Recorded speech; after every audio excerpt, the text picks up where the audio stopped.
ফিরলাম আজকের বাংলাদেশে। আমি জানতে চাইছিলাম যে 16টি রাষ্ট্রের বা সংস্থার মধ্যে ইইউ ছিলেন বলে রাষ্ট্র বলতে সংস্থা বলতে হচ্ছে আসলে দেখা হওয়ার পরে এই রাজনীতিতে এর প্রভাব কি আপনি কি? তার আগে আমি শুধু আমার বন্ধুর সময় রেজাউল করিম সাহেবের একটি কথা, উনি বলছিলেন যে মেডিকেলের বার্ন ইউনিটের সামনে, কারণ আমি আপনার স্পেসিফিক প্রশ্নের জবাব দিতে গিয়ে তখন অত ডিটেলসে যাওয়া হয়নি, কিন্তু উনি ওনার প্রশ্নের মধ্যে আবার সেটাকে নিয়ে এসছেন। বার্ন ইউনিটের সামনে আমাদের মানবাধিকার কর্মীদের, এই কথা আমি আরো বলেছি, মানবাধিকার কর্মীদের সবচেয়ে আমাদের আনফরচুনেট দিকটা হচ্ছে যে আমাদের সরকারও কখনো আস্থায় নিতে পারে না, বিরোধী দলও নিতে পারে না। আমরা এই যে বার্ন ইউনিটে যাই, শান্তির সপক্ষে মিছিল করি বা দগ্ধ মানুষদের আহাজারির কথা নিয়ে আমরা বলি, এটা কিন্তু হয়তো বিরোধী দল সেভাবে নিতে পারছে না। আবার ঠিক গুম খুন অপহরণ সহ সুশাসনের অনেক বিষয় নিয়ে যখন কথা বলি, সরকারও সেটাকে ভালোভাবে দেখছে না। ঠিক একই আপনাদের গণমাধ্যম কর্মীদেরও একই অবস্থা। যাই হোক, উনি যেটা বলছিলেন যে এই যে অবরোধের ব্যাপারে উনি যে অবস্থানটা দিয়েছেন, 96-এ যখন আওয়ামী লীগ অবরোধ করেছে আর এখন যে অবরোধ হচ্ছে, এই অবরোধের ক্যারেক্টার কিন্তু একই। এখন আপনি বলতে পারেন যে পেট্রোল কালচার হয়তো এর মধ্যে সংযোজন হয়েছে। দ্যাট ইজ, এখন পেট্রোল কালচারটা কে করছে? বিরোধী দল বলছে আমরা শান্তিপূর্ণ কর্মসূচি দিয়েছি, আমরা শান্তিপূর্ণ আন্দোলন করছি। এর যেই দায় ভার অথবা এটা হলে যে নেগেটিভ অ্যাপ্রোচটা এটা বিরোধী দলের প্রতি আসে বলে এটা সরকার করাচ্ছে। আবার সরকার বলছে, এবং সরকারের হিসেবে যেটা হয় বা আমরা সাধারণ মানুষরা যেটা বুঝি, সে তো ক্ষমতায় আছে, সে কেন করবে?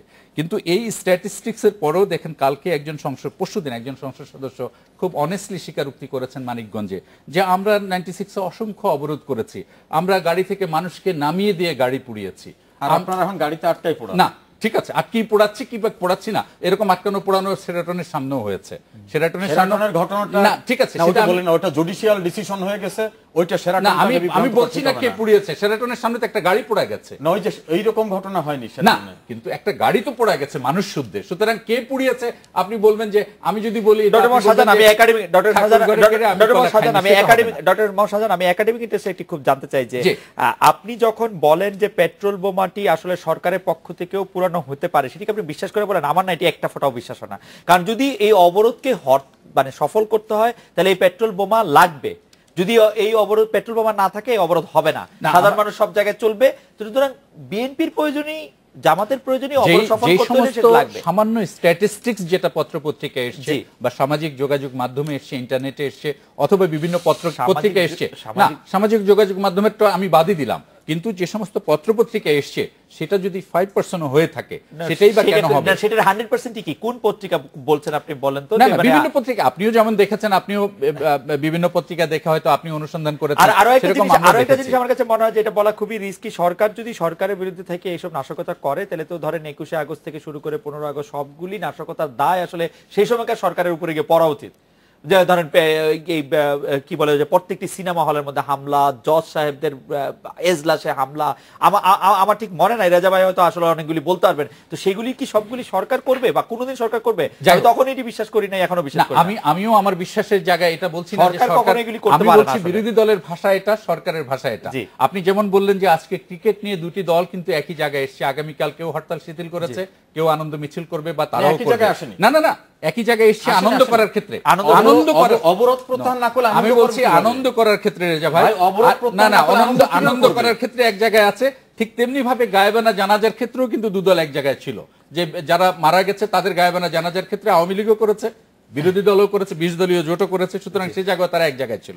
আপনি যে প্রশ্নটি করেছেন বিদেশি কূটনীতিকদের, আমার কাছে মনে হয়েছে যে আমরা যখন দেখেছি কূটনীতিকরা বেগম জিয়ার কার্যালয়ে গিয়েছেন, কথা বলেছেন, এবং পরদিন একদিন বা দুদিন পরে আমাদের পররাষ্ট্র প্রতিমন্ত্রীও বলেছেন যে তারা আমাদের সাথে যখন কথা বলেছে, তখন আমরা বলেছি এই বিষয়গুলো তোমরা আলোচনা করো, অথবা আমাদের দিক থেকে এই বিষয়গুলো বলো। আমরা কিন্তু প্রচন্ড আশার একটা আলো দেখতে পেয়েছিলাম যে আমাদের কাছে মনে হয়েছে যে আমাদের সুশীল সমাজের ব্যাপারটি যদি বিতর্কিত হয়ে থাকে বিভিন্ন কারণে, আমাদের সুশীল সমাজের প্রতি যদি অ্যালার্জি হয়ে থাকে বিভিন্ন কারণে, তাহলে অ্যাটলিস্ট কূটনীতিরা, যাদের কোনো স্বার্থ এই দেশের ব্যাপারে নেই অন্তত আপাত দৃষ্টিতে, তারা যে উদ্যোগটি নিয়েছে সেই উদ্যোগটি ফলপ্রসূ হবে। ডক্টর মোহাম্মদ, এটাও খুব কৌতূহল উদ্দীপক। আসলে বিএনপি যখন 2013 সালে লাগাতার বছর জুড়ে আন্দোলনের পরে 2014 5 জানুয়ারি কিন্তু ঠিক করেছিল যে বিদেশি কূটনীতিকদের উপর নির্ভরশীলতা কমাবে। এখন আবার আমরা নির্ভরশীলতা বাড়ানোর বা নির্ভরশীলতা না কমানোর জায়গায় কি ফিরে গেলাম? না, কমানো বাড়ানোর জায়গাটি নয়। আমার কাছে যেটা মনে হয়েছে যে কারণ আপনি যখন আপনার দেশের সুশীল সমাজকে আপনি আস্থায় নিতে পারবেন না, আপনি যখন আপনার দেশের, যেমন ধরুন আমরা প্রায় 40-50টি মানবাধিকার সংগঠন মিলে federation of Bangladesh human rights করে আমরা মাননীয় প্রধানমন্ত্রীকে লিখেছি, মহামান্য রাষ্ট্রপতিকে লিখেছি, 20 দলীয় জোটনেত্রীকে লিখেছি যে আমরা দেখা করতে চাই, শান্তি প্রক্রিয়া নিয়ে আমরা কথা বলতে চাই। আমরা কিন্তু কারোর কাছ থেকে কোনো রেসপন্স পাইনি, কেউ আমাদেরকে নাও করেনি, আমাদেরকে ঠিক আগ্রহ করে যে ডেকে নিয়ে কথা বলবেন সেটাও করেনি, সরকারও করেনি, বিরোধী দলও করেনি। আমরা যখন এই জায়গাটায় আমাদেরকে, দেশের লোকদেরকে যখন কেউ আস্থা নিতে পারে না, সেই ক্ষেত্রে বিরোধী দলের বা সরকারের যদি বিদেশিদের প্রতি আস্থার একটা জায়গা তৈরি হয়, আমি এটাকে নেতিবাচক কিছু হিসেবে দেখছি না। আমার কাছে এটা অবশ্যই কিঞ্চিত নেতিবাচক মনে হয়।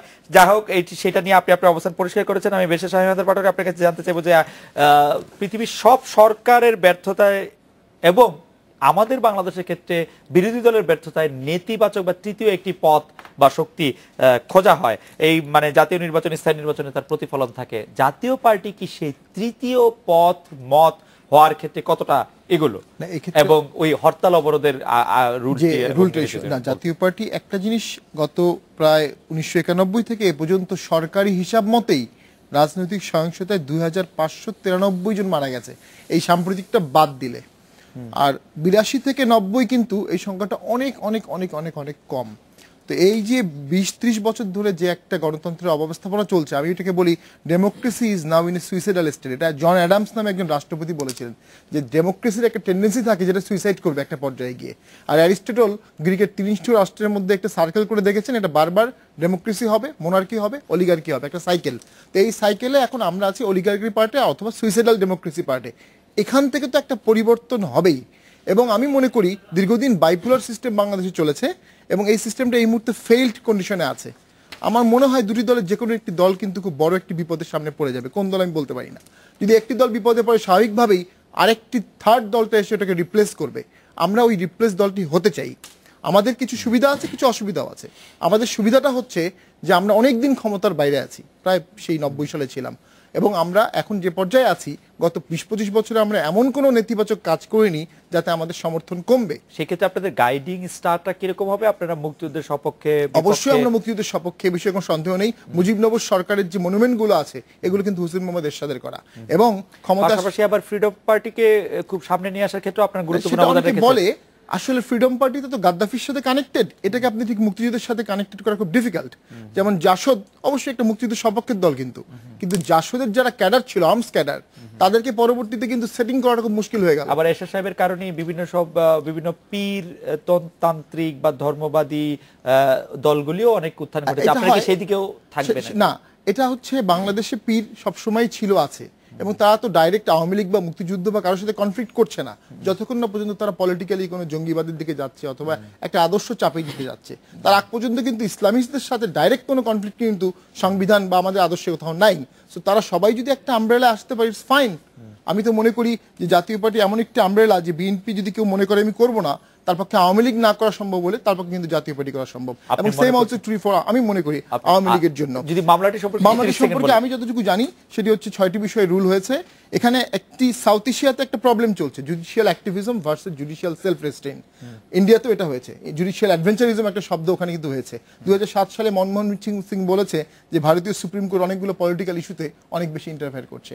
আরেকজন বিখ্যাত জাজ ভেঙ্কট আয়ার, রেজা ভাই অবশ্যই জানেন, অনেক জাজ, তিনি বলেছেন যে জাজরা ভারতে ট্রান্সগেট করছে এবং যখন তাদেরকে চ্যালেঞ্জ করা হচ্ছে তারা কন্টেম্পটের ঢালে নিজেকে প্রোটেক্ট করছে, মানে কন্টেম্প দিয়ে এটা করছে। তো আমাদের দেশে এখন হয়তো ওই পর্যায়ে অত সিরিয়াস পর্যায়ে যায়নি, তবে একটা সময় কিন্তু বাংলাদেশে অনেকগুলো ইস্যুতে জাজরা এমব্রাস ফিল করতে, ইটস এ পলিটিক্যাল কোশ্চেন, আমি এটাকে ইনভলভ হব না। খুব দুঃখজনক হলো সত্য, বঙ্গবন্ধুর হত্যা মামলাতেও কিন্তু প্রায় 3 জন বিচারপতি হাইকোর্টের 3টা বেঞ্চ 3 বার এমব্রাস ফিল করেছে যে আমরা শুনানি করবো না, এমব্রাসড।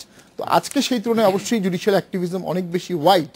হরতাল অবরোধের মতো বিষয়ে যে রুলটা হয়েছে এটার কিছু দিক আছে, একটা পলিটিক্যাল দিক আর একটা অবশ্যই আমাদের ইকোনমিক অ্যান্ড সোশ্যাল রাইট বা ইকোনমিক জাস্টিসের দিক, যেটা আমাদের সংবিধানে এনশ্রাইন্ড আছে।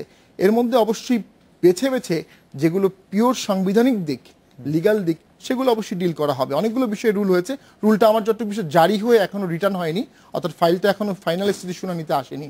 শুনানিতে যখন আসবে নিশ্চয়ই তখন অনেক কিছু। আমরা একটা বিরতি নিচ্ছি, বিরতির পর ফিরে এসে আপনার কাছে জানতে চাইবো যে টানা অবরোধ, কার্যদিবসে হরতাল দিয়ে সরকারের পতনের অবস্থা তৈরি করতে পারেনি বিএনপি জোট। একথা এখন সত্য যে সরকার পতন হয়ে যাচ্ছে না, এটি সরকারি দলের জন্য স্বস্তির আমাদের কাছে মনে হচ্ছে যে তারা বিরাট স্বস্তি এতে পাচ্ছে, কিন্তু জনগণকে কতটা স্বস্তিতে এই অবস্থাটা রাখতে পারছে, আমরা কতটা আসলে স্বস্তিতে আছি, আমরা এটা বিরতি নিয়ে আপনার কাছে জানতে চাইবো রাজা ভাই।